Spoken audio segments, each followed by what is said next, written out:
여호수아서 24장 1절부터 13절까지 같이 읽읍시다.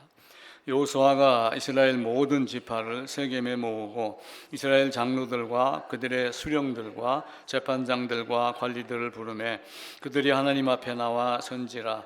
여호수아가 모든 백성에게 이르되 이스라엘 하나님 여호와께서 이같이 말씀하시기를 옛적에 너희의 조상들 곧 아브라함의 아버지 나홀의 아버지 데라가 강 저쪽에 거주하여 다른 신들을 섬겼으나 내가 너의 조상 아브라함을 강 저쪽에서 이끌어내어 가나안 온 땅에 두루 행하게 하고 그의 씨를 번성하게 하려고 그에게 이삭을 주었으며 이삭에게는 야곱과 에서를 주었고 에서에게는 세일산을 소유로 주었으나 야곱과 그의 자손들은 애굽으로 내려갔으므로 내가 모세와 아론을 보내었고 또 애굽에 재앙을 내렸나니 곧 내가 그들 가운데 행한 것과 같고 그 후에 너희를 인도하여 내었느니라. 내가 너희 조상들을 애굽에서 인도하여 내어 바다에 이르게 한즉 애굽 사람들이 병거와 마병을 거느리고 너희의 조상들을 홍해까지 쫓아오므로 너희의 조상들이 나 여호와께 부르짖기로 내가 너희와 애굽 사람들 사이에 흑암을 두고 바다를 이끌어 그들을 덮었나니 내가 애굽에서 행한 일을 너희의 눈이 보았으며 너희가 많은 날을 광야에서 거주하였느니라. 또 내가 너희를 인도하여 요단 저쪽에 거주하는 아모리 족속의 땅으로 들어가게 하며 그들이 너희와 싸우기로 내가 그들을 너희 손에 넘겨 너희가 그 땅을 점령하였고 나는 그들을 너희 앞에서 멸절시켰으며 또한 모압 왕 십볼의 아들 발락이 일어나 이스라엘과 싸우더니 사람을 보내어 부올의 아들 발람을 불러다가 너희를 저주하게 하려 하였으나 내가 발람을 위해 듣기를 원하지 아니하였으므로 그가 오히려 너희를 축복하였고 나는 너희를 그의 손에서 건져내었으며 너희가 요단을 건너 여리고에 이른즉 여리고 주민들 곧 브리스 족속과 가나안 족속과 헷 족속과 기르가스 족속과 히위 족속과 여부시 족속이 너희와 싸우기로 내가 그들을 너희 손에 넘겨주었으며 내가 왕벌을 너희 앞에 보내어 그 아모리 족속의 두 왕을 너희 앞에서 쫓아내게 하였나니 너희의 칼이나 너희의 활로서 이같이 한 것이 아니며 내가 또 너희가 수고하지 아니한 땅과 너희가 건설하지 아니한 성읍들을 너희에게 주었더니 너희가 그 가운데 거주하며 또 너희가 심지 아니한 포도원과 감람원의 열매를 먹는다 했느니라. 이제 그렇게 하면서 14절부터는 다시 이제 바른 신앙을 가져라, 여호와만 섬겨라 이렇게 얘기를 합니다. 그래서 여호수아 24장을 보게 되면은 사실은 하나님이 창조하고 아브라함을 택하여 불러내고 이삭, 야곱 주고 그리고 야곱의 식구가 애굽으로 갔다가 다시 올라오는 장면, 또 직접적으로 언급하지는 않았지만 홍해가 갈라짐, 그리고 광야 38년, 40년, 그리고 다시 이제 여리고 정복, 아이성 정복 이렇게 하며 여기까지 왔다. 그래서 이전에 있는 내용들이 사실은 모두가 다 한 번에 24장에서 다 말씀을 했습니다. 이제 그렇게 하고 예수님이 말씀하시기를 요한복음 14장에서도 그렇게 했고 내가 갔다가 다시 오겠다. 보혜사 성령이 너에게 와서 내가 너에게 말한 모든 것을 다 가르쳐 생각나게 하고 또 성령의 인도를 받아서 예루살렘에 이르기까지 바른 생활을 하도록 지침으로 주겠다, 인도하겠다 이렇게 이제 말씀을 하셨습니다. 이제 성경이 큰 강줄기라고 하여 여러 차례 이제 말씀을 드렸고 역사에 대한 이야기를 통해서 오늘 읽었던 본문에 대한 내용을 이제 강이라고 하는 건너감이라고 하는 것을 주제로 삼아서 다시 한번 반복을 하겠습니다. 우리가 역사라고 하지만 그 역사가 어떤 인류 사회, 어떤 나라, 어떤 사람 이런 것들의 변천, 흥망성쇠가 이루어져가는 그 과정이나 기록된 것을 역사라고 이야기를 하고 있고 또 어떤 사물이 세월의 흐름에 따라서 이리저리 변천된 것 그런 변화의 과정도 역사라고 말을 합니다. 그런데 우리가 이제 역사 이렇게 하게 되면 일반적으로 히스토리라고 하는 단어를 쓰는데 이제 히스토리를 우리가 이제 그의 해서 스토리라고 하는 걸로 해갖고 요걸 합쳐진 걸로 해서 히스토리라고 하는 단어를 써서 세상의 역사가 성경의 역사고 성경의 역사가 세상의 역사다. 그래서 예수 오시기 이전의 기원을 예수님 오시고 나서 이렇게 했습니다. 서양 기독교 문화에서는 가장 큰 중심, 특별히 이제 유럽에서 결국은 아메리카로 건너갔고, 유럽에서 인도로 갔다 중국으로 갔고, 또 유럽에서 팔레스타인, 애굽 쪽으로 갔고 했기 때문에 거의 유럽의 사상들이 다 포함이 되어 있어요. 물론 BC AD로 나눈 거는 아마 AD 한 500년경쯤에 어떤 사람이 이렇게 하는 것이 좋겠다, 나누겠다 해서 나눴다는 설이 있습니다. 그런데 이제 BC 그리스도 예수가 오시기 이전과 예수가 오시고 난 것을 이제 비포 크라이스트 AD라고 하는데, 이제 AD라고 하는 것을 이제 기원 후 서력의 얘기를 하거든요. 서력 기원에서 우리는 이제 서기 이렇게 하는데, 이제 안노 도미니라고 이야기를 하면서 이제 안노가 우리 주님의 해라고 하는 게 이제 AD라고 하는 거예요. 그러니까 지금부터는 주님이 구약에서 말씀하셨던 주님이 오셔서 이루어지는 우리 주님의 해다. 앞으로 언제까지는지는 모르지만 계시록이 이루어질 때까지 그렇게 이야기를 합니다. 시작하기 전에도 잠깐 이야기를 했어요. 모든 사람들이 강을 중심으로 산다. 세계 4대 문명도 수메르, 메소포타미아, 이집트, 그리고 인도, 또 그다음에 황허 문명, 중국 4대 문명이라고 하는 것도 큰 강을 두고 삽니다. 그리고 이제 그런 큰 강이 아니더라도 중간중간에 우리나라도 한강, 섬진강, 뭐 또 금강, 뭐 이런 여러 강줄기를 두고 이렇게 살고 그러죠. 저희 집 앞에도 강이 있었어요. 그래서 강을 건너면 충북이고 저는 충남 사람이고. 근데 이제 오래 살다 보면은 만남이 없고 생활 지역이 다르고 날씨가 다르고 이런 지형이 다르기 때문에, 그래서 나중에는 생활 방식, 사고 방식 다 달라지게 됩니다. 이제 오늘 읽었던 본문 중에서는 내가 너희 조상 아브라함을 불러냈다라고 이야기를 해요. 그런데 이제 불러냈다라고 하는 것이 아브라함도 나와 이렇게 했다는 것이 아니고, 그게 이제 원어나 영어로 들어가게 되면, 우리가 이제 커피집 가게 되면 테이크아웃 한다고 그러잖아요. 테이크아웃 한다는 얘기는 내가 무엇을 가지고 나왔다 이 이야기예요. 뭘 가지고 나왔다, 가지고 나간다, to go 한다는 얘기거든요. 근데 이제 이게 원어나 영어를 보게 되면 take라는 단어를 쓰지 않고 하나님이 내가 너를 이미 취했다, 툭했다, 갖고 나왔다, 내가 아브라함을 갖고 나왔다 이렇게 말씀을 하셔요. 그런데 이제 우리가 한글 성경으로는 내가 아브라함을 불러냈다 이렇게 하는데, 영어 성경이나 원문에는 내가 아브라함을 갖고 나왔다 이렇게 얘기를 하고 그러죠. 그러니까 결국은 아브라함의 믿음이 하나님 안에, 하나님이 말씀하시는 예수 안에 이미 다 들어가 있는 거예요. 그래서 강을 중심으로 국경이 바뀌기도 하고, 우리나라의 경우도 행정구역이 바뀌기도 하고, 도시 간에도 같은 서울시지만 강남이 있고 강북이 있는데, 희한하게도 강남은 뭔가 강남부자, 대치동 이러는데 강북은 개발이 뭐 덜 된다든지, 이래서 이제 강북도 뭐 이렇게 요즘 이제 개발 이런 이야기가 많이 나오고 그러죠. 근데 성경도 사실은 유프라데스 강을 건넜느냐 걷지 않았느냐, 그러니까 이제 히브리우라고 하는 게 에벨에서 파생이 됐는데, 에벨이 건너온 자, 건너간 자, 강 저편에 있는 자, 멀리 있는 자, 떨어져 있는 자. 근데 그가 이쪽으로 왔느냐 오지 않았느냐 이걸 보는 거예요. 이거 충남이에요? 여기 강남이에요? 여기 강북이에요? 너 어디 살아? 나 강남. 너 광북 살아? 건너와. 요 강을 건넜느냐 건너지 않았느냐에 따라서 차이가 많이 나요. 어느 노래도 있어요. 영화도 나왔잖아요. 니마 그 강을 건너지 마오. 니마 그 강을 건너지 말라고 하는 거는 세계가 다른 거예요. 차원이 다른 세계로 가는데, 우리가 이야기하는 니마 그 강을 건너지 마오라고 하는 것은 어떤 노인 부부에 대해서, 그 노부가 한 분이 요단강을 건너서 가는데 요단강 건너갖고 어디로 갈 거냐, 이쪽이냐 이쪽이냐를, 그게 언제 어디서 결정이 된다고 했어요? 여기서 결정이 돼요. 우리는 심판을 그 앞에 가서 하는 걸로 자꾸 생각을 하는데, 심판을 여기서 하는 거예요.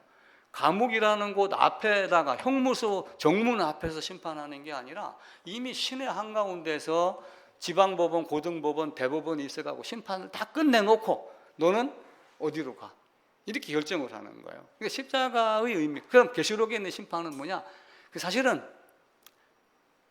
한 번에 죽었던 자 다 일어나서 생명책에 있는 자와 생명책이 아닌 다른 책에 기록된 자를 이제 구별하는 작업에 불과하다라고 보시면 됩니다. 그래서 유프라테스 강을 건넜느냐 걷지 않았느냐, 내가 너희 조상 아브라함을 강 저쪽에서 내가 툭 해가지고 나왔다, 내 안에 갖고 나왔다라고 하는 것. 에베소 2장에도 보면 그런 말씀이 있잖아요. 너희가 이스라엘 나라 밖인 사람이냐? 그리스도 밖에 있었다. 하나님을 모르는 자다. 근데 그 말을 바꿔서 섞으면 어떻게 돼요? 그리스도 밖이냐 아니냐? 이스라엘 나라 밖이냐 아니냐? 하나님을 아는 자냐 모르는 자냐? 이 차이가 우리에게 큰 어디에 서 있느냐 위치가 달라집니다. 그래서 오늘도 설교 제목을 신분이라고 이야기를 했어요. 신분의 변화. 그러니까 내가 어떤 상태냐라고 하는 거예요. 상태라고 하는 게 스테이터스라고 그러는데 그게 단순한 상태가 아니라 법적 신분이라는 거예요. 법적 신분. 우리가 하나님이 나를 의롭다 칭하셨다 이렇게 얘기해요. 그걸 우리가 이제 칭의라는 단어를 써요. 근데 이 칭의라는 단어가 그때 당시에 우리나라 지방법원, 고등법원, 대법원에서 판결 낼 때 쓰는 법적 용어예요. 그러니까 하나님이 말씀하시기를 너는 이런 존재야 라고 심판이 사실은 끝났다. 칭이라는 것은 법적 용어다라고 하는 걸 먼저 이해를 하시면 됩니다. 그래서 성경은 항상 내가 어느 장소에 있느냐, 강 이쪽이냐 강 저쪽이냐, 강 저쪽에 있다가 이쪽으로 아브라함과 같이 건너왔느냐, 네 힘으로 건너왔느냐, 아니다. 하나님 내가 너를 테이크 툭 했다. 그래서 온 것이다 라고 하는 거예요. 자칫 잘못하면 아브라함이 막 힘써서 건너온 것 같이 생각을 하잖아요. 큰 강이 있어요. 지금과 같은 홍수가 내렸을 때 이번 대전에도 비가 엄청 내렸대요. 만약에 예전에 제가 살던 고향이 수몰 지역에서 대청 댐이 세워지지 않았다면 그 앞에 강 넓이가 한 200m 정도가 돼요. 굉장히 넓습니다. 자갈밭, 모래밭, 잔디밭 해가지고 합치면은 굉장히 넓어요. 근데 우리 어렸을 때 비가 오면은 그냥 흙탕물이 막 이만큼, 그래서 못 건너가요. 평소에도 못 건너가요. 헤엄칠 수 없는 자는 누구를 불러요? 사공하고 부릅니다. 내가 미국 가고 싶어요. 헤엄 못 치면 배 타고 가야죠. 날아가지 못하면 뭐 타고 가야 돼요? 비행기 타고 가야죠. 마찬가지예요. 유프라테스 강도 건너갈 수 있는 능력이 없으면 누구를 힘입어서 건너가요? 예수를 힘입어 하나님이 툭 해갖고 데려가셨다라고 보시면 돼요. 그래서 내가 어떤 신분이 있냐?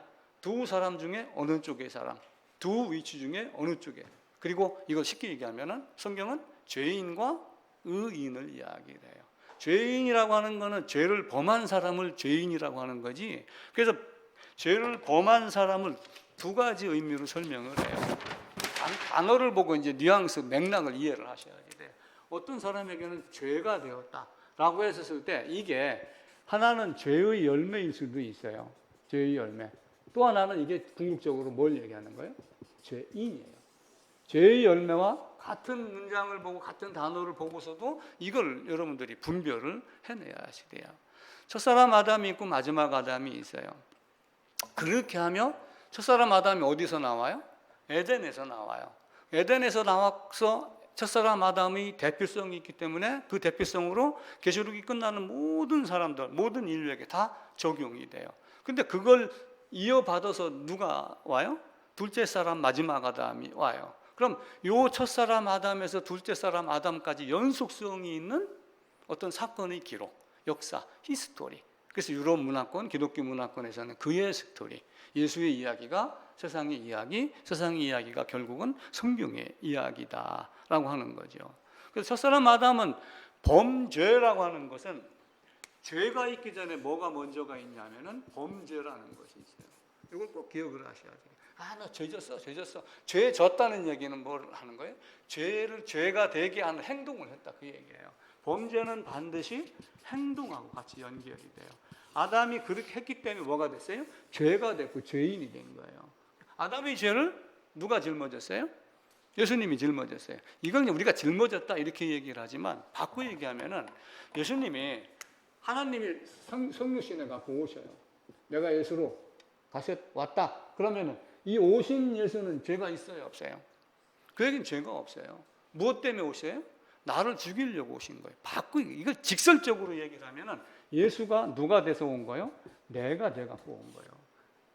강구사 되고 김관식이가 되고 김가희가 되고 그 존재가 돼서 와가지고 간 곳이 어디예요?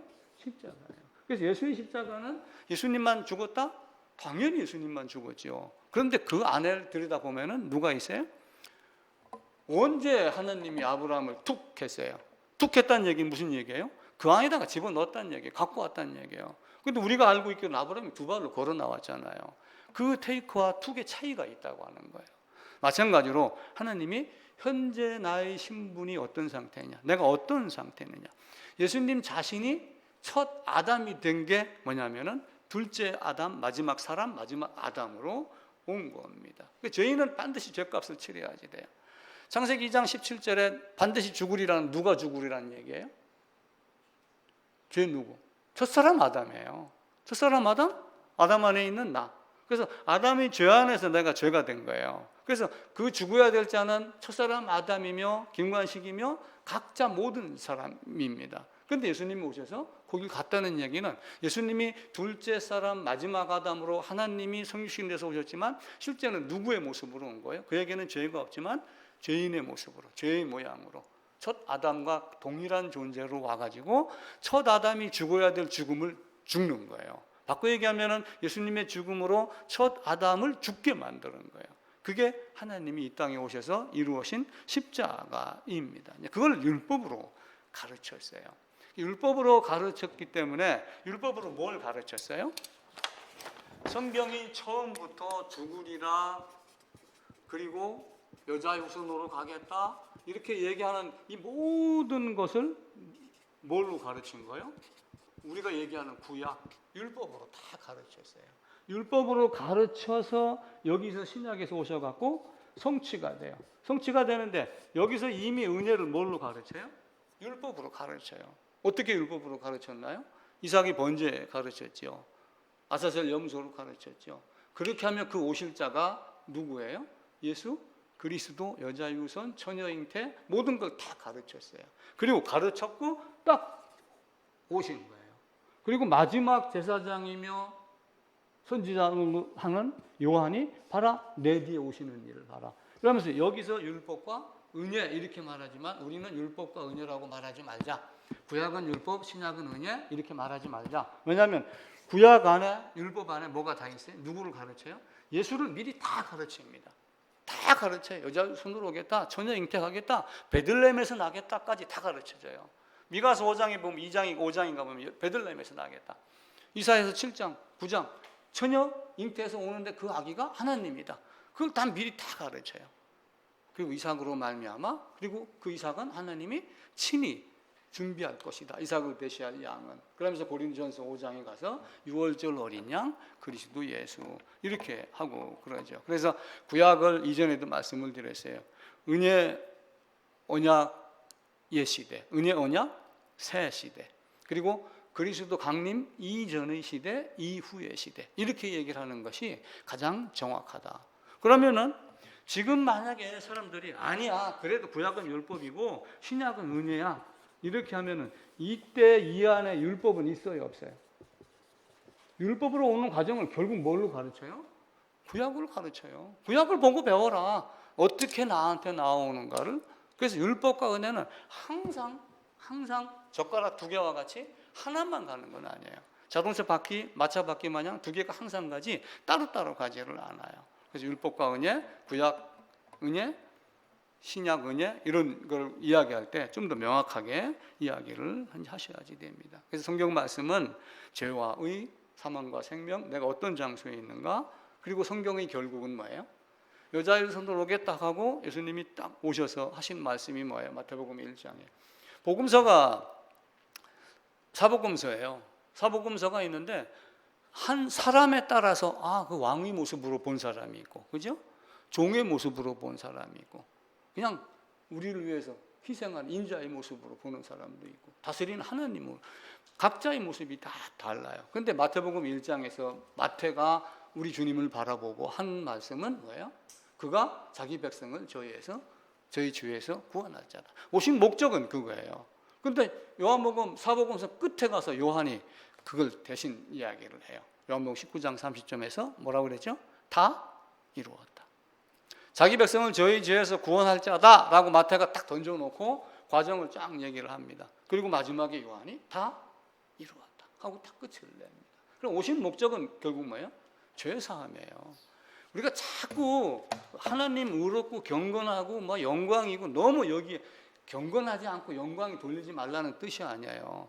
머무르고 자격도 아닌데 그 위치도 아닌데 강 건너에서 불구경하듯이 이런 모습은 아니다라고 하는 것을 성경을 보고 알아야지 됩니다. 애굽은 어떤 곳이에요? 내가 노력을 해야지 돼요. 내가 노력하지 않으면은 될 수가 없는 곳이 애굽의 땅입니다. 신명기 한번 가볼게요. 그 뒤 여호수아니까 앞으로 신명기 11장입니다. 11장 10절부터 보겠습니다. 신명기 11장 10절입니다. 이제 모세가 마지막으로 이제 이야기를 하는 거예요. 마지막으로 이야기를 하면서 앞으로 어떻게 해라, 어떻게 해라. 그리고 이제 여호수아도 아까 읽었던 대로 과거를 돌아보고 앞으로 어떻게 해라. 이제 이렇게 이야기를 하잖아요.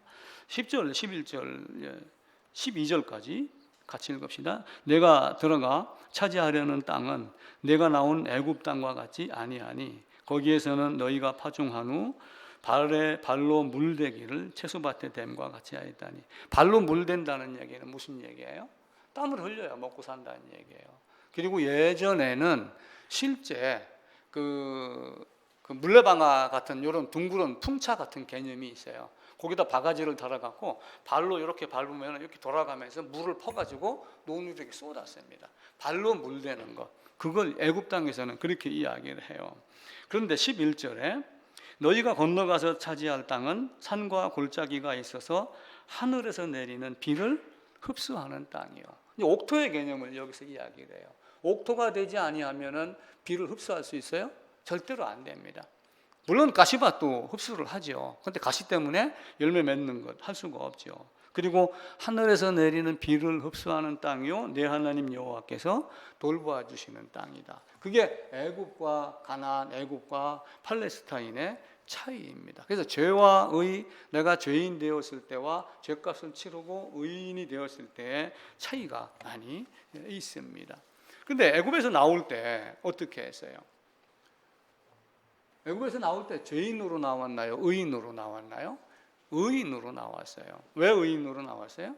문설주 임방에다 피 바른 것이 죄에서 의로 넘어가는 과정이에요. 피 안에 이미 거했기 때문에 그는 의인으로서 죽음을 면한 거예요. 근데 바로의 왕의 아들이라 할지라도 피 안에 없으면 어떻게 돼요? 방주 안에 없으면, 방주가 이렇게 있는데 막 여기 막 풍랑이 일어나요. 근데 요 방주 안에 아무리 진과 같이 원판이 아니고 나무 쪽에서 있었으니까 물을 셀 거 아니에요. 근데 요 안에다가 피를 몇청을 발라갖고 요 안과 밖에 있었다. 그럼 어떤 차이가 있겠어요? 밖에 있는 자들은 다 풍랑에 창수에 휩쓸려 가서 지금 기름이 돼갖고 이제 나오는 거죠. 그래서 하나님의 계획에 따라서 그렇게 돼요. 그래서 아담이 범죄는 늘 신비로움이 있어요. 아담의 범죄가 왜 신비로울까요? 아담의 범죄는 그래서 하나님의 예정이라고 말할 수 있어요. 예정이라고 말해도 된다. 예정입니다. 이렇게 딱 잘라서 얘기를 해도 돼요. 왜 그러냐면은 에베소서에서 뭐 이야기해요? 언제 예정을 해요? 창세 전. 누구 안에서? 예수 안에서. 누구를? 나를. 예정을 다 해놔요. 근데 이거가 필요한 이유는 내가 죄인이었기 때문에 예수가 오셔야지 되는데 이것을 창세 전에 미리 말을 해요. 그럼 바꿔 얘기하면은 하나님이 아담을 이런 과정을 거쳐서 새 예루살렘으로 끌고 가는 것이 하나님의 계획이며 목적이며 또한 성취입니다. 왜 그렇게 했을까요? 쌀이 나락이 아무리 좋아도 방앗간 거치지 않으면 안 됩니다. 마찬가지로 하나님이 원하는 방법이 있어요. 우리는 그 방법에 따라서 이렇게 하셨구나. 그런데 에베소서만 보면은 그렇구나. 근데 여기서 보게 되면은 오해를 할 수가 있어요. 아담이 범죄를 했기 때문에 뒤치다거리 하기 시작했구나. 뒤처리를 하기 시작했구나. 그게 아니에요. 바울이 그걸 보고 에베소서 미리 말을 해요. 창세전에 이미 예정을 해놨고 아담이 범죄하게 했고 범죄를 통해서 아담이 갖고 있는 흙의 성분을 도자기 성분으로 바꿔버리는 거예요. 깨지지 않는 그릇으로. 그렇게 하면서 때가 참해. 갈라디아서는 때가 참해 그러잖아요. 어떤 때예요? 오실 때, 여자 후손으로 오실 때, 처녀 잉태하여 올 때를 하나님이 미리 정해놨어요. 그게 언제 들어가요? 창세전에 예정 다 해놔요. 여자의 후손뿐만이 아니라 언제 갈 거다, 언제 종말이다까지 사실은 다 정해져 있는 거예요. 언제 종말인지 우리가 지금은 몰라요.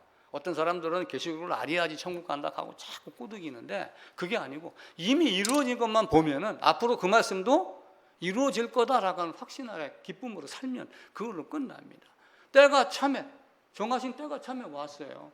때가 참에 엘리야의 심정으로 엘리야를 끌어다가 요한에게 적용을 하며 요한이 와가지고 내 뒤에 오시느니 라고 하며 그 아합 왕에게 강력하게 외쳤던 그런 정도의 세상을 향해서 내 뒤에 오시는 니가, 네가 그야? 아니야, 나는 아니고 내 뒤에 오시는 니야, 이렇게 하며 우리 주님을 소개를 했어요.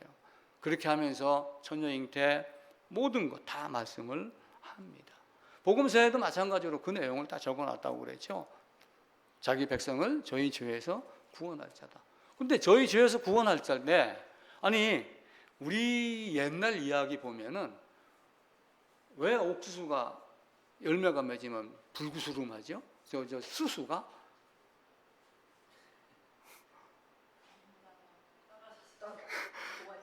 옛날에 동화줄 얘기가 있어요. 동화줄 얘기가 있어갖고 밧줄을 메고 빡 올라가다가 떨어져갖고 이제 남매는 올라가고 그 뒤에 쫓아오는 놈은 떨어져서 그 수수에 뭐 어디 옆구리가 찔렸다든지 똥구멍이 찔려갖고 피가 났다. 그래서 이건 뭐 수수는 붉었더라. 이렇게 얘기를 하는데, 아니 하나님이 그럼 동화줄을 내려보내지 왜 자기가 왔어요? 자기가 오는 것이 하나님의 계획이기 때문에 그래요. 우리는 동화줄을 내려보내는 것 정도로 하나님이 자기 백성을 저희 죄에서 구원할 자다, 그러니까 교회당에만 오면 구원이야, 이 개념이 아니에요. 문설주 임방에다가 피 바르고 나왔느냐 안 나왔느냐를 하나님만 아셔요. 내가 아브라함을 아이 툭 해서 데리고 나왔다, 그러면 툭 한 자가 누구인지 하나님은 알아요, 몰라요? 알지요. 그걸 하나님께서 우리에게 이야기를 해요. 그러니까 성경의 중심은 죄사함입니다. 이걸 철저하게 기억을 하셔야지, 여기서 물론 다른 것 할 수도 있어요. 삶의 적용도 있고 많은 것도 있지만, 이 성경의 목적이 뭐냐면은 첫 아담이 범죄를 없애고 그리고 새 예루살렘으로 끌고 가는 것, 첫 아담의 범죄를 없애기 위한 방법은 죽음뿐이다. 죄사함이다. 그걸 구원이다. 거듭남이다. 특별히 거듭남은 니고데모를 통해서도 이야기를 했어요. 너같이 지휘자고 인도자고 백성의 사령탑 같은 그런 능력이 있는 율법에 뛰어난 이런 지도자이면서도 거듭나지 아니하면은 하나님 나라 가지 못한다라고 이렇게 이야기를 한 거예요. 그래서 그런 복음의 역사를 에덴에서부터 마지막 새 예루살렘 가기까지, 물론 그 중간에 우리는 먼저 호흡이 끊어지든지 어느 날 주님이 재림해서 공중 들림할 때 이제 함께 가겠죠. 그 복음을 기록한 것이 역사다.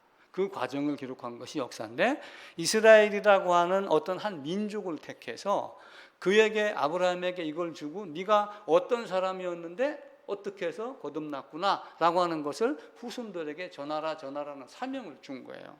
바꿔 얘기하면 여러분에게도 사명을 줬어요. 복음을 아는 것만큼. 그런데 아는 것만큼 하지 아니하고 나중에 다른 짓 한다면 어떻게 되겠어요? 이스라엘이 발자취와 똑같은 걸 당하게 돼요. 반드시 그렇게 됩니다.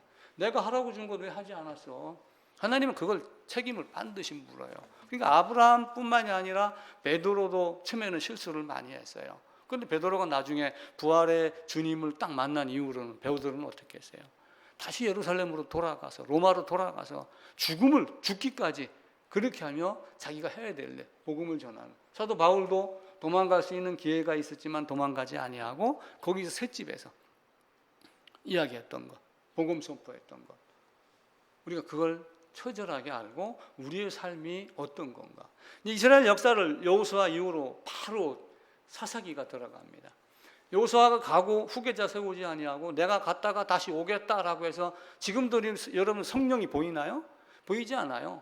이제 성령이 보이는 자만 보이는 거예요. 예수님이 이 땅에 살아 계셨을 때,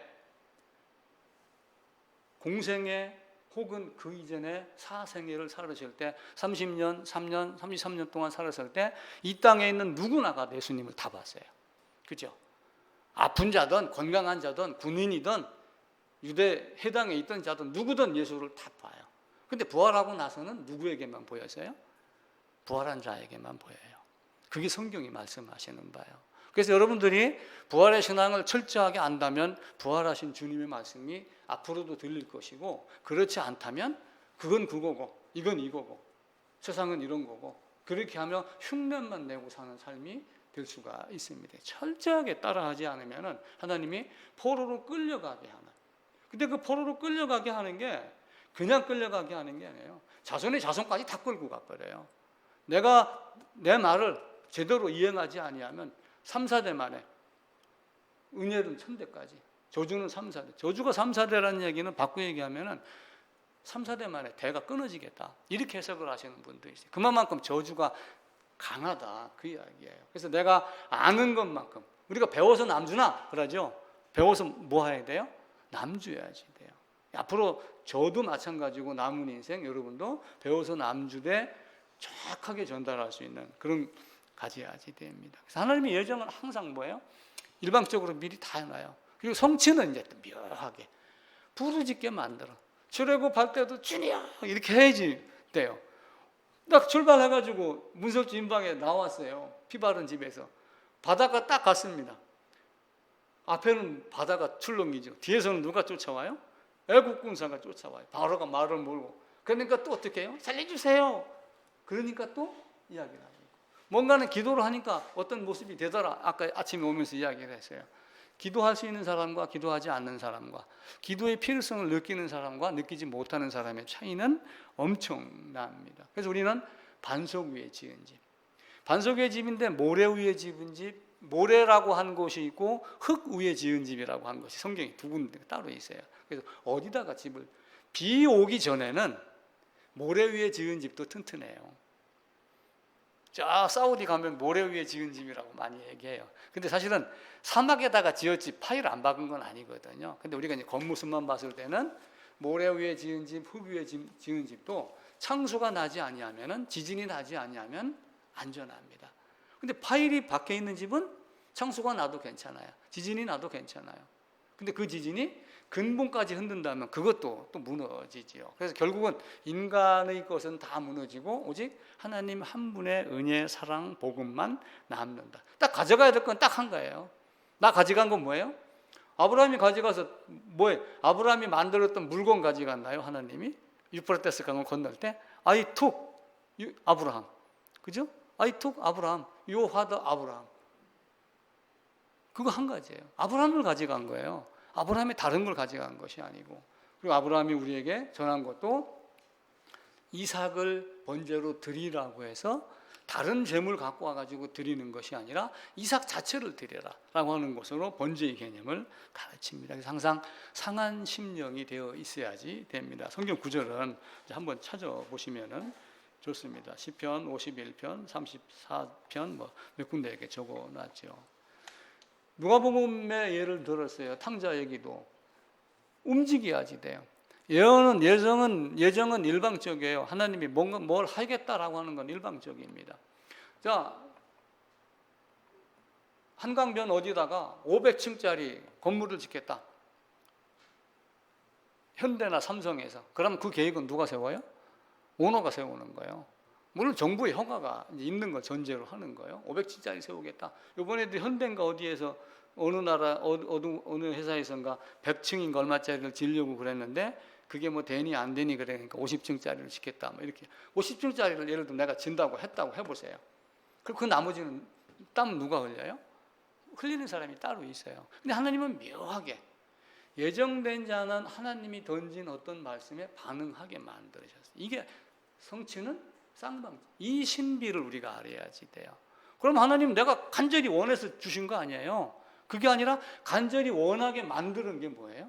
부르짖게 만드는 게 하나님의 방법이에요. 부르짖게 만들고 회개하게 만들려고 포로로 끌고 간 거예요. 다니엘서 9장에 가면 결국은 뭘 해요? 포로로 끌려가서 마지막 70년 끝난 즈음에 그들이 한 얘기는 뭐예요? 잘못했습니다. 우리가 잘못해서 여기를 끌려갔습니다. 하나님을 멀리했습니다. 요건 한 가지 이야기를 한 거예요. 그렇게 하고 나중에 돌아와서 성전 재건한 것 같고 70년 계산을 했지만 포로로 끌고 가서 알게 한 건 딱 그거 한 가지예요. 예수님이 이 땅에 오셔서 많은 이적을 베풀어요. 많은 병자를 그럼 병 낫는 게 목적인가요? 왜 병자가 예수님께 갔을까요? 몸이 아프기 때문에 간 거예요. 그러면 우리 심령이 상하고 마음이 상하자가 아니면 하나님께 가겠어요? 그걸 보라는 거예요.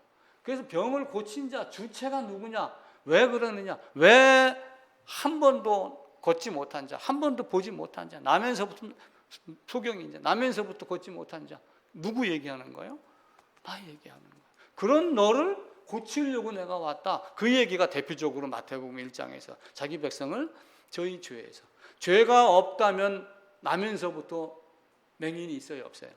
없어요. 죄가 없다면 나면서부터 안진뱅이가 있나요? 혈류병이 생기나요?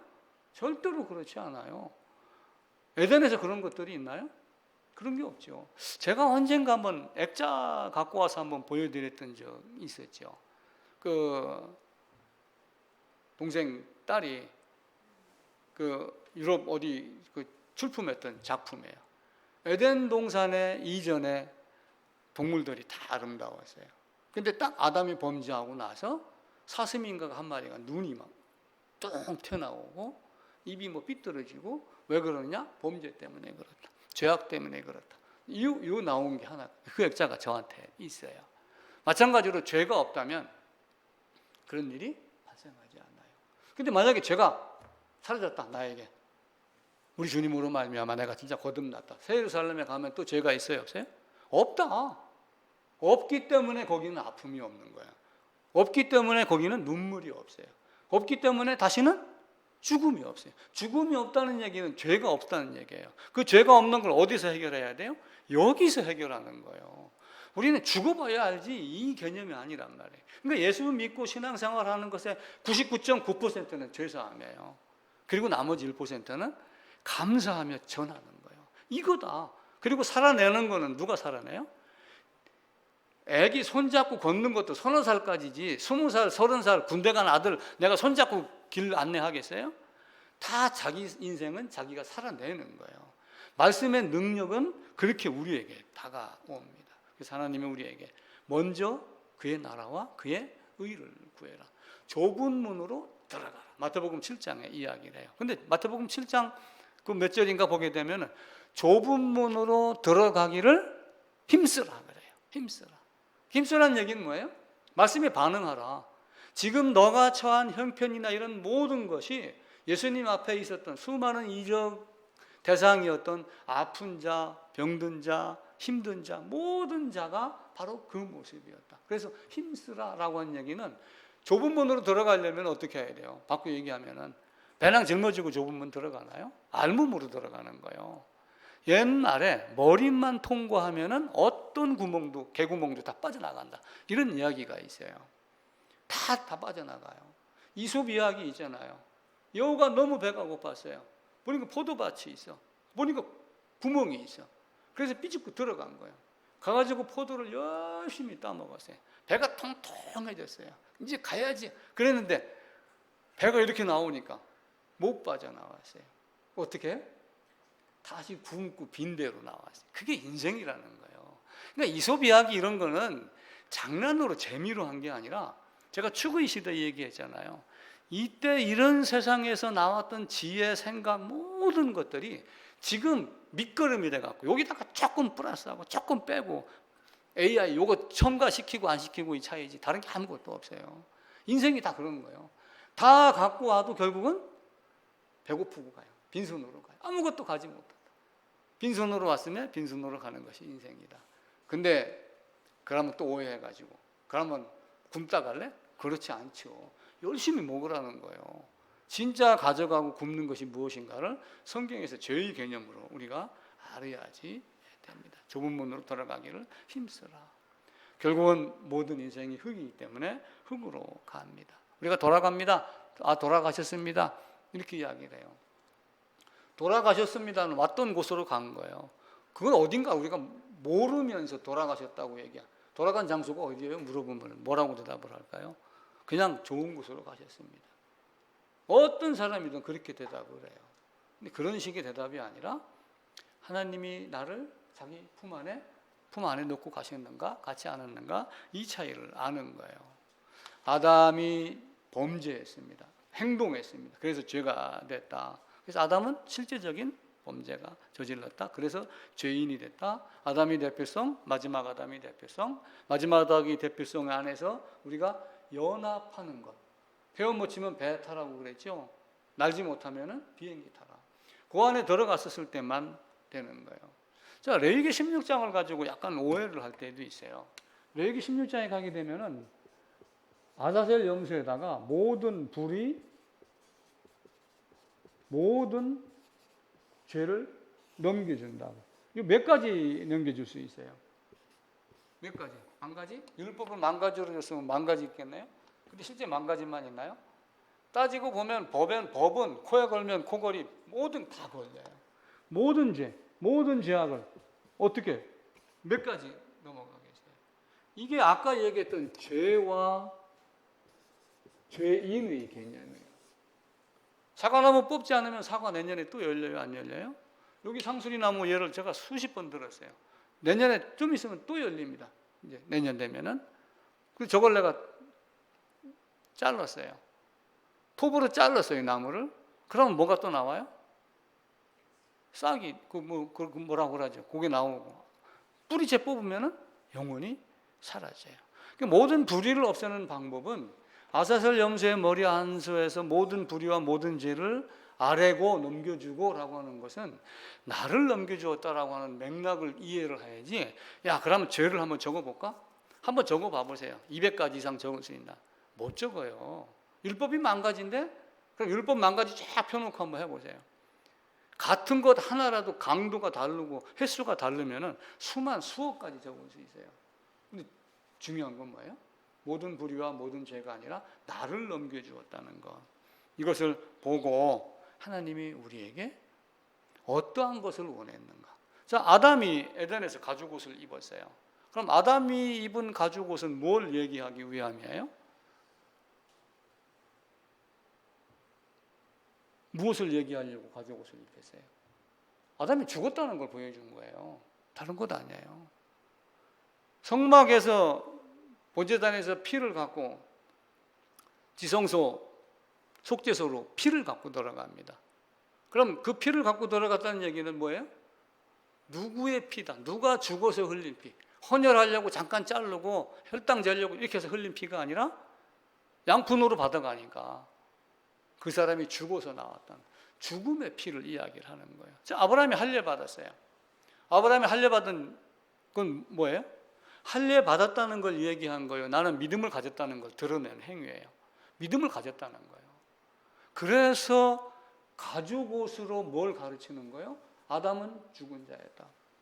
할례를 받음으로 아브라함은 죽어서 이미 믿음의 의를 소유한 자다. 이걸 드러내는 거예요. 다른 것 아니에요. 그래서 성경을 쉽게 보자. 연합의 비밀을 알면은 쉽게 된다.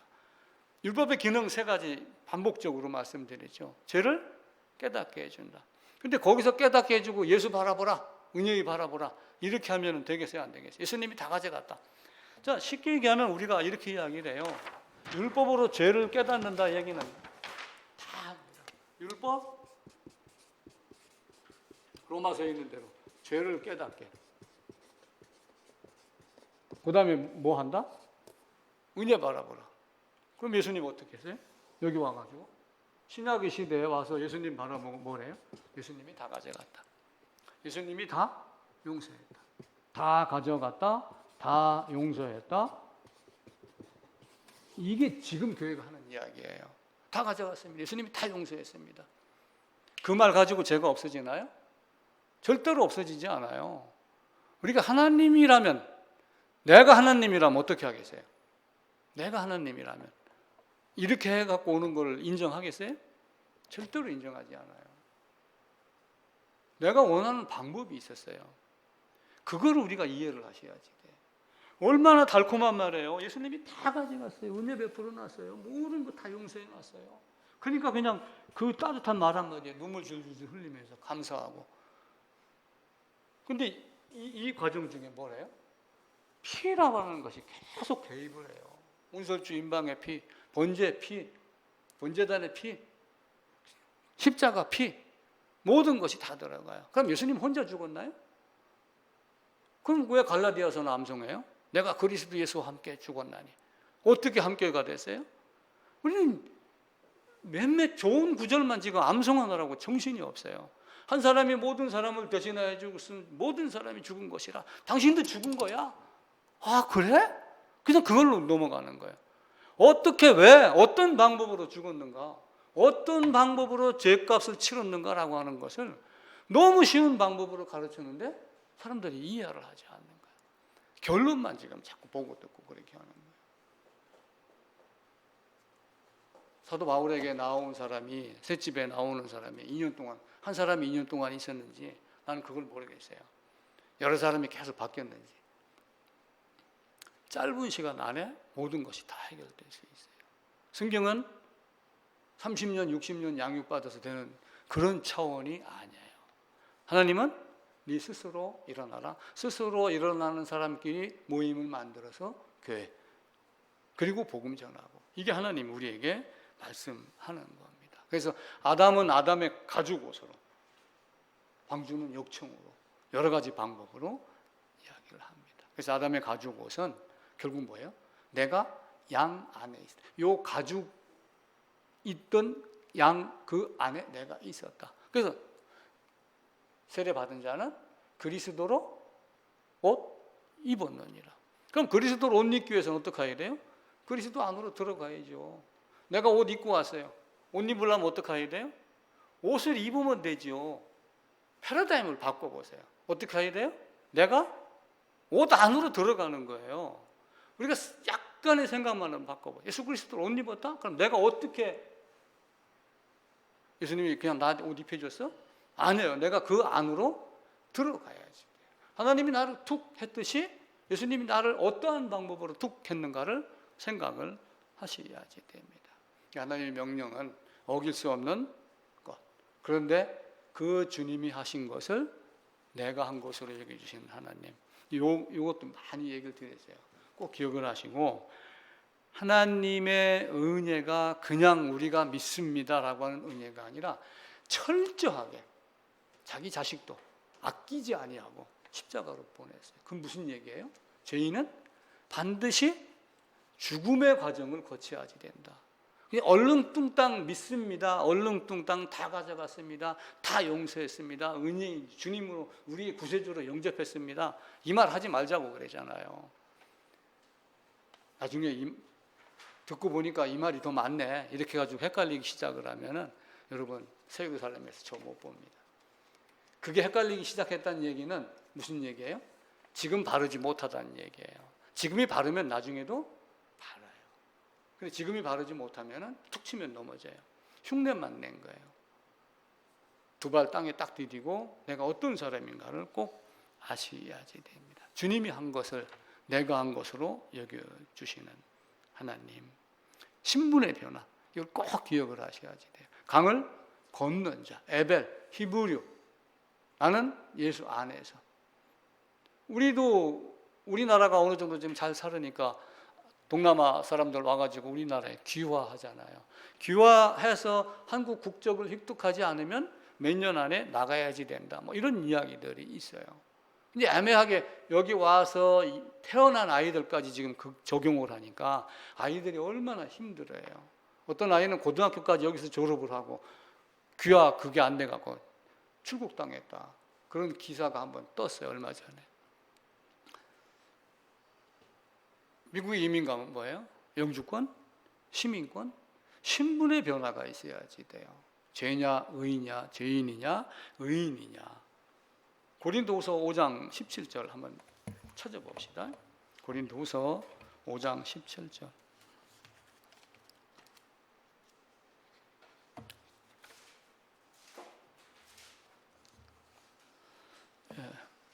예, 291쪽이네요. 다 찾으셨죠? 같이 읽읍시다. 그런즉 누구든지 그리스도 안에 있으면 새로운 피조물이라. 이전 것은 지나갔으니 보라 새 것이 되었도다. 현재의 상태예요. 이전 것이 지나고 내가 새 것이 되었다. 어떤 조건 하에서? 그리스도 예수 안에 있을 때. 그럼 예수 안에 어떻게 들어갔어요? 이걸 이제 구약에서 가르치는 걸 가지고 우리가 보는 거예요. 대표적으로는 예수님이 누구에게 세례를 받았어요? 요한에게. 요한은 누구예요? 구약 모든 사람을 대표한 마지막 주자예요. 마지막 제사장이에요. 대제사장이. 마지막 제사장으로 구약의 모든 자들을 다 어떻게 했어요? 누구에게? 예수님께. 그리고 예수님은 가신 거예요. 우리 각자가 그 믿음, 그걸 바라보고 아사슬 영서를 바라보면서 내가 예수 안에 있느냐 없느냐 이걸 보야지 돼요. 그래서 진리 거룩함으로 지으심을 받은 새 사람 입으라. 새 사람을 입었으니 로마서 13장에 그리스도로 옷 입고 갈라디아 3장에도 그리스도로 옷 입었느니라.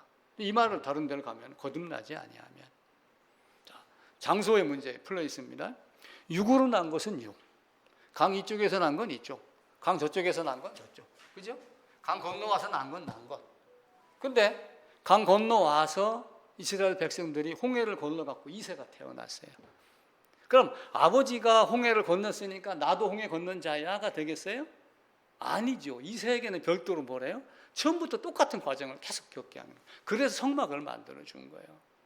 계속 하면서 이새에게 복음 전해라, 복음. 자손의 자손에게 복음 전해라. 자손 너희는 아비에게 물으라. 그럼 아비가 이렇게 대답할 것이다. 오경에서 그 이야기를 하고 그러죠. 신분이 달라요. 그리스도로 옷 입은 거하고 그리스도로 안 입은 거하고 달라요. 어떤 사람이 국회의원이 됐어요. 이번에 요 배지를 달고 시내 나갔다가 좀 눈치를 많이 봤답니다. 지금 세상이 어느 세상인데 국회의원 배지를 밖에 들고 나와갖고 자랑하고 있어. 국회를 한번 갔었어요. 엘리베이터가 여러 대 있는데 안 태워주는, 이건 국회의원 전용이라는 거예요. 신분이 이렇게 무섭더라고요. 신분의 차이, 장소의 차이. 높낮이 이런 개념 아니에요. 죄냐 의냐, 죄인이냐 의인이냐, 사망에 있느냐 생명에 있느냐. 유브라데스 강 저쪽에 있었느냐. 아브라함이 유브라데스 강 저쪽에 있었을 때 잘 나갈 수도 있겠죠. 돈 많이 벌 수도 있고. 그런데 하나님이 툭 해갖고 데리고 나왔느냐 데리고 나오지 않았느냐, 이거예요. 다른 거 아무것도 없어요. 한 곳 없이 피 바른 집 안에 거했기 때문에 사는 거지, 피가 없는데 나 그 집에 있었어 그럼 되겠어요 안 되겠어요? 안 되죠. 예수 안에 없으면 아무것도 안 됩니다. 공민이 면회 가니까 군복 입고 나왔죠. 제복이라는 게 있어요. 그걸 가지고 신분을 가르쳐. 그리스도로 옷 입은 사람과 그리스도로 옷 입지 않은 사람의 차이가 있어요. 그리스도로 옷 입은 그 옷 좀 보여줘봐. 그러면 복음을 설명을 하는 거예요. 그 옷을 찾으려고 노력하지 말고 그걸로 하나님이 어떻게 우리에게 함께 죽어야지 함께 삽니다. 이게 성경이 말하는 결론이에요. 그래서 역사는 시작하면서 말씀드렸듯이 두 사람, 첫사람 아담과 마지막 아담으로 건너가는 과정의 기록, 이게 역사예요. 그래서 서양 기독교 문화권에서는 그 이야기, 결국 뭐예요? 인생은 태어나서 죽고 빈손으로 가고 하는 이 과정 중에 그 죄가 없는 곳으로 가기 위한 그 모습을 이야기를 하는 거예요. 여호수아서까지 지난주에 정리를 쭉 했습니다. 출애굽부터 다시 정리를 하면은 도표 뒷부분에 도표 붙여놓은 것이 있어요. 그래서 역사서를, 이런 과정 중에 역사서를 오늘 읽었던 여호수아서 24장만 대충 기억을 해도 하나님 우리에게 뭘 요구하는가 알 수가 있어요. 그리고 이제 그걸 갖고 모세가 죽은 이후로 여호수아서의 1장 1절은 모세가 죽은 후에, 사사기 1장 1절은 여호수아가 죽은 후에, 여호수아라고 하는 지도자가 딱 눈에 있었을 때와 지도자가 보이지 아니하고 보혜사로 남아 있을 때의 이스라엘의 차이는 뭐예요?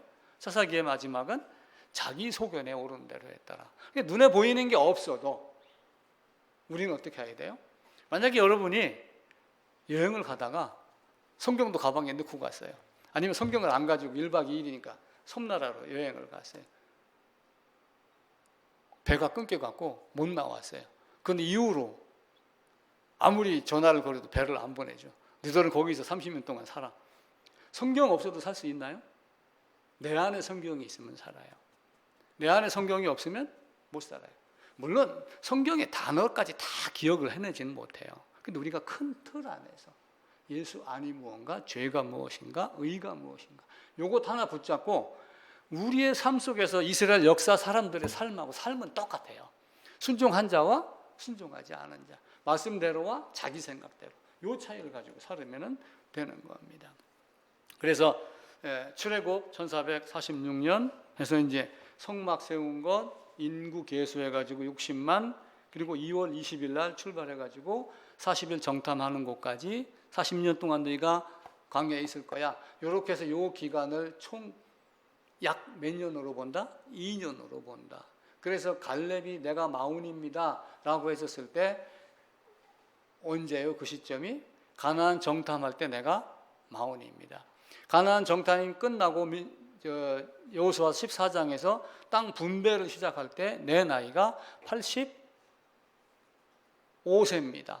이렇게 얘기를 하는 거예요. 그러니까 38년 동안 광야 생활을 한 거예요. 이제 2년 플러스 38년이에요. 이때쯤에 정탐을 했고 이때 나이가 40이니까 총 따지면은 78살인데 나중에 내가 85세입니다. 그러니까 분배할 때 85세니까 이 갭이 7년이었죠. 그러니까 거의 7년 안에 정복이 끝났다는 얘기예요. 근데 실제 완전 정복은 하지 않아요. 다음 주에 사사기 볼 때 다시 이야기를 하듯이 완전 정복을 하지 않고 남겨둔 이유가 너희가 하나님 말씀을 순종하는가 아니하는가 알려하노라. 그리고 전쟁을 통해서 이겨내는 걸 너희에게 알게 하려고, 가르치게 하려고 남겨놓았다. 이렇게 이야기를 해요. 내가 거듭났어요? 내가 구원받았어요? 제사함 받았어요? 그러면 지금부터 하늘 구름 위를 걷나요? 아니에요. 똑같은 땅에 살고 있는 거예요. 똑같은 환경에. 어제 갔던 직장과 내일 갈 직장이 똑같은 환경. 일 내용도 똑같아요. 그런데 사람이 다른데 이길 수 있고 이기지 못하는 차원이 다른 거예요. 어제와 내일이 다른 그 삶을 우리가 살아야지 됩니다. 그래서 여호수아 시작은 모세가 죽은 후에 해가지고 이제 나오게 되지요. 사울 왕, 다윗 왕, 솔로몬 왕, 이때는 연도가 명확합니다. 명확한 것은 그때 이제 각 역사의 기록이 서로 교차해서 확인할 수 있으니까. 예를 들면 가깝게 중국과 일본의 역사, 조선의 역사가 다 확인할 수 있어요. 그래서 970년, 966년을 기점으로 해서 다 올라가면 알 수 있다. 그렇게 이야기를 했죠. 그리고 아수르 바벨론에 대한 역사도 연도가 존재를 합니다. 그리고 포로, 페르시아, 그리고 말라기, 하나님의 침묵, 헬라, 성육신 이런 관계로 쭉 나오게 되죠. 그 이제 다음에 갈렙 이야기를 이제 도표 끝 부분에 해놨어요. 내 나이가 40입니다. 38년 동안 광야 생활을 했고 끝났을 때 78이고 여호수아 따라서 요단강 건너가고 정복하고 지금 85세입니다. 그래서 이제 7년으로 본다 이야기를 하고 그랬죠. 근데 여호수아 나이는 명확하게 나온 데가 없어요. 어떤 데는 뭐 90세, 91세, 2세 혹은 100세 아니냐 서로 추정을 합니다. 그렇게 하다가 보니까 여호수아가 죽은 날짜만 110세다 이 얘기가 나옵니다. 이제 도표 보게 되면은 위에 겁니다. 가나안 땅 약속부터 정복까지 해가지고 1445년도에 출애굽 개념이 나온 거예요. 이것도 이제 뭐 숫자를 예를 들면 이런 게 있어요. 144에서 143년을 빼면 몇 년, 얼마가 남아요? 1이 남죠. 연도로 따지면 어떻게 돼요? 여기 2년이에요. 그죠? 수학을 하면 2고 산수를 하면 1이에요. 그래서 1406년, 5년 다 그러려니 하고 이해를 하시면 되고 저는 1406년도, 1445년도 대신 1446년도로 말씀을 드렸습니다. 그래서 그 밑부분 동그라미 애굽에 들어온 지 430년 그리고 성전 건축하여 이렇게 480년 전 요 얘기를 열왕기상 6장 1절에서 말씀한 거 표해놨고 40년 광야인 거. 그런데 이제 그 밑에 그림은 가나안 입성을 1406년이다 했는데 요건 아마 이제 야곱하고 나이를 계산하면 정확합니다. 그래서 요거는 경을 빼는 게 좋아요. 그리고 나머지 가나안 정복, 여호수아서 기록, 사망, 사사통치 시작 요거는 몇 년 경. 그래서 이렇게 몇 년 경이라고 적는 것이 오히려 이제 편하죠.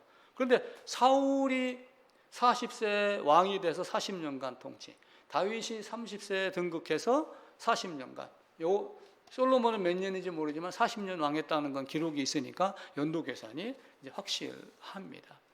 자, 이렇게 해서 이제 오늘 내용을 대체적으로 정리를 하면은 두 아담, 죄와 의, 그리고 내가 있는 위치가 어딘가, 내 신분이 죄의 종이냐, 하갈의 자식이냐, 아니면은 사라의 자식이냐? 이삭의 자식이라 할지라도 장자권을 거부한 에서냐, 장자권을 쟁취하려고 뛰어든 야곱이냐, 이 차이가 있는 거예요. 그래서 내가 어느 쪽에 있느냐라고 하는 거예요. 우리가 파이브 솔라에 대한 이야기를 했어요. 5가지 신앙 원리 해갖고 오직 성경, 믿음, 은혜 이런 이야기를 몇 번 드렸어요. 근데 이 말이 지극히 정확합니다. 오직 성경, 오직 믿음, 오직 은혜, 오직 그리스도. 그런데 이것이 가리키는 게 무엇일까요? 예수의 복음이에요. 성경으로 뭘 가르쳐요? 무엇 믿었어요? 내가 하지 아니하고 뭘로 한 거예요? 하나님의 은혜로. 누가? 그리스도가. 그래서 우리가 파이브 솔라를 얘기하지만 위에 있는 4개를 갖고 거듭남이 무엇인가 알고 감사하며 5번째 하나님께 영광이 돼야지, 이게 안 되고 5가지를 애운다고 신앙이 아니에요. 그러니까 이걸 철저하게 아셔서 사라의 후손, 그죠? 하갈의 자식의 종이 아니라, 그리고 야곱과 같이 장자권을 쟁취한 자의 모습, 이 모습이 되어야지 됩니다. 성경에 보게 되면은 여러분 이제 댁에 가셔서 한번 찾아봐 보세요. 예루살렘 입성하면서 호산나라고 했던 부분들이 마태복음 몇 장부터 시작이 될까요? 거의 20장, 21장부터 시작이 돼요. 마태복음은 21장부터, 마가복음은 16장인데 마가복음 11장부터, 누가복음은 24장이 끝인데 19장부터, 요한복음은 21장 중에 12장부터 호산나, 예루살렘 입성, 우리를 구원하소서, 이렇게 하며 마지막 일주일에 대한 것이 어느 부분 사복음서 어느 부분은 절반, 어느 부분은 3분의 1, 어느 부분은 4분의 1. 그럼 성경의 기록 목적은 결국 뭐예요? 십자가예요. 이걸 보고 십자가를 헛되이 바라보며 그냥 우리 주님이 다 해놓으셨습니다, 이렇게 넘어가는 두루뭉술이 아니라 내가 진짜 어디에 있었는가, 너 거기 있었는가? 라고 하는 그 147장의 찬송가를 늘 우리가 기억을 하시고 살펴보시기를 바랍니다. 세상 생활 중에서도 중요한 게 있고 긴급한 게 있어요. 나에게 진짜 중요한 게 뭔가, 근데 그 중에서도 가장 우선순위 높은 게 뭔가 라고 하는 것을 잘 살펴서 아름다운 모습 되어야지 됩니다. 세상에는 교훈 많아요. 성경에서 여러 가지 찾아가지고 생활에 적용, 교훈, 이 교훈집에 쏘으면 큰일 납니다. 세상의 교훈집은 그 경상도 방언으로 저 부산 쪽에 가면은 천지빛깔이다 이런 말이 있어요. 천지빛깔이다. 지천에 널려 있다. 그 얘기, 쎄버렸다 이렇게 이야기를 해요. 그건 뭐예요? 교훈집은요 세상에 쎄버렸어요. 근데 왜 그 교훈집을 성경에서 찾으려고 그래요? 훌륭하게 살아라, 속이지 마라, 뭐하라, 가늠하지 마라, 뭐하라는 세상의 것도 얼마든지 다 있어요. 근데 그걸 놔놓고 여기서 또 그거 흉내를 내갖고 교훈집 만들고 하는 이런 어리석은 거 하지 말고, 성경이 무엇을 말하는가, 예수께서 왜 오셨는가, 하나님이 무엇을 예정하셨고 무엇을 성취하셨는가, 요한이 다 이루었다라고 한 것이 무엇을 다 이루었다라고 한 것인가, 어떠한 방법으로 하셨는가, 이걸 철저하게 깨닫고 나도 여러분도 각 개인에게, 여러분 자녀에게 꼭 그것이 전수되기를 간절히 기도드립니다.